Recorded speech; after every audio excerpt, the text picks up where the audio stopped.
We'll take first question on the left side here, fourth row. Right, Guilherme Giovanni from ESPN Brazil. You have been in the 2011 finals as an underdog, and you guys won. How do you think that experience can help you through these finals, and how to pass that to your players? Yeah, Oklahoma City's a great team, and we're aware what's expected here, and so we've got a lot of work cut out for us. A lot of our guys have been through a lot of situations where they've been underdogs in the past, and it's simply going to come down to us being able to play our game at the best possible level. We're going to need to take care of the ball because these guys turn people over at a historic rate. And we're going to have to make some shots. Joe, up here in the front. Hey, Rick. There's been some discussion this week about this being a small market finals, and the Thunder were just up there, said some really cool stuff about what it's like to play here. You've had this long career and lived and worked in massive markets and small markets. What do you find is the charm of coaching and working in Indianapolis? A lot of people talk about great places to live.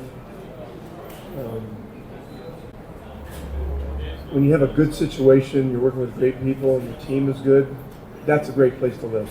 And small market, big market, it doesn't matter. I have such great respect for what Oklahoma is building here. I know Mark Dagnall pretty well, and Sam Presti and I go way back. I was invited to San Antonio's training camp in the fall of 2000 when I was headed into a year where I was going to just take a year away, and ended up doing broadcasting stuff. But Sam Presti was an intern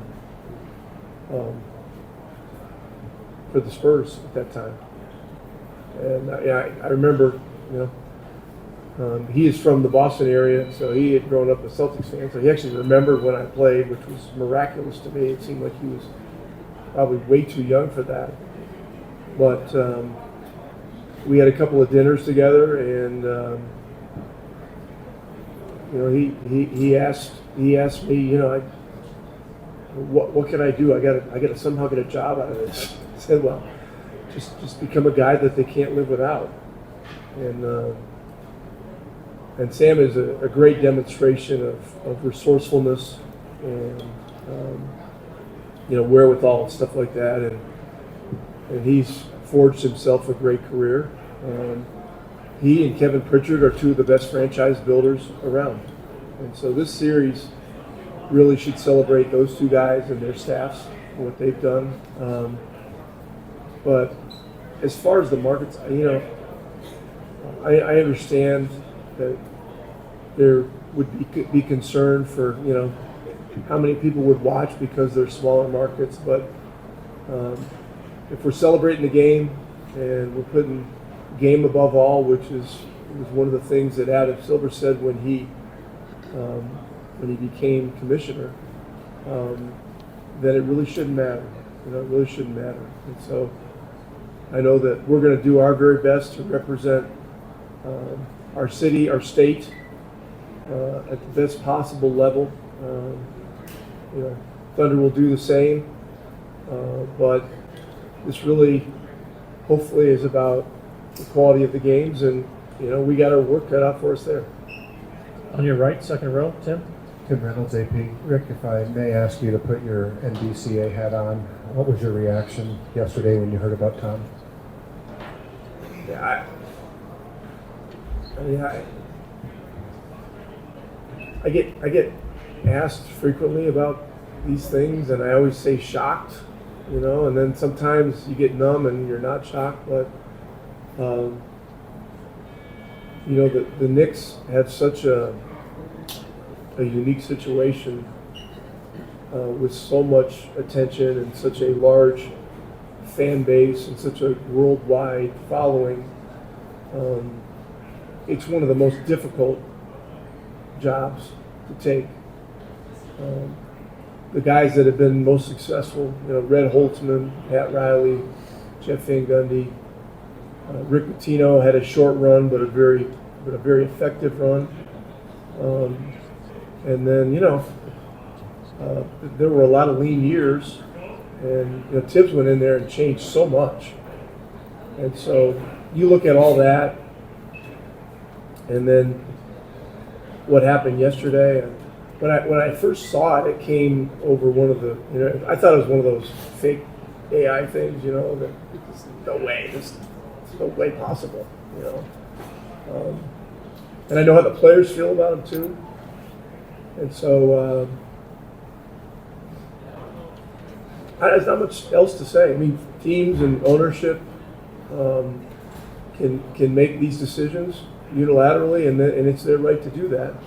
And so Tom will certainly be fine. I don't think he's going to have any problem finding his next job. This is going to depend on when he's ready to jump back in again. But I have great respect for Tibbs. I go back with him a very long way, and so I was surprised. One follow-up, as you gave the anecdote yesterday of driving from Lisbon to Ogdensburg, as probably the only other guy in the room who's been to both Lisbon and Ogdensburg, I feel like I can ask this. Wow. Yeah. Where you're from, guys don't go to the NBA.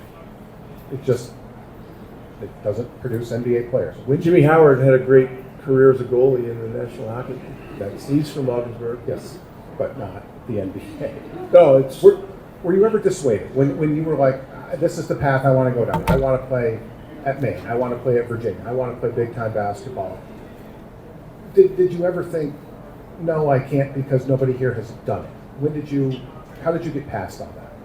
Well, one of my best friends growing up was a guy named Hal Cohen who played at Syracuse University, and he was the greatest player to ever come out of the North Country. He was 2 years ahead of me in high school, and he got a scholarship to Syracuse University. So he got a scholarship to a big-time basketball program, and I grew up playing with him all the time, competing, and it was one of the reasons that I ended up having a chance to get a Division I scholarship. I had to go to prep school to do it. I went to Worcester Academy for a year. University of Maine was my only Division I offer. Went there for 2 years, and then with a series of connections and relationships, was able to transfer to University of Virginia and play with Ralph Sampson for a year, and that changed my life forever. And had great coaching and a lot of things that were very fortunate, and ended up getting drafted by Boston in a round that no longer exists in the draft. And so a lot of things fell my way, but I worked hard too. But seeing Hal Cohen do that was something that gave a lot of people, a lot of guys in the North Country, a lot more belief about being able to go to higher levels, not just in basketball but other sports. And I think Jimmy Howard would be another example of that. Time for the last question. Tanya in the back. Tanya Ganguly, New York Times. There's so much discussion about who's the next face of the league. I've even seen phrases like an existential question for the league after Steph and LeBron retire. What happens? I was wondering what you think about to what degree that is imperative for the league, for the health of the league. Like, do there have to be a couple of guys that sort of the whole ecosystem revolves around? Well, having been drafted in 1984 in the midst of the Bird Magic explosion of the NBA, I think people would assume that it was Larry and Magic, and then it was Michael Jordan for a few years, and then but things are changing. roster construction seems to be evolving in a slightly different direction, if not a pretty significantly different direction. And it's possible that, you know, there are always going to be stars, but identifying with teams may become more of a significant thing than just the star aspect of it. You know, we'll have to see.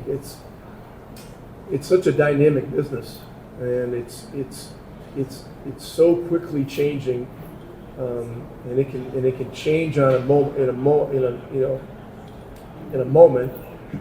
much like a playoff series can. But I just think the league is so healthy right now because there are so many great young players that have personality, that are such great promoters of the game simply by virtue of how they play the game, you know, with their joy, with their love. It's moving away from an isolation league to really more of a team type game. Oklahoma plays that way. We try to play that way, and so time will tell. But LeBron James and Steph Curry, I mean, those guys are still they're still the gold standard, really. I mean, they're still it, and those guys have been absolutely beyond belief. Thank you, Coach.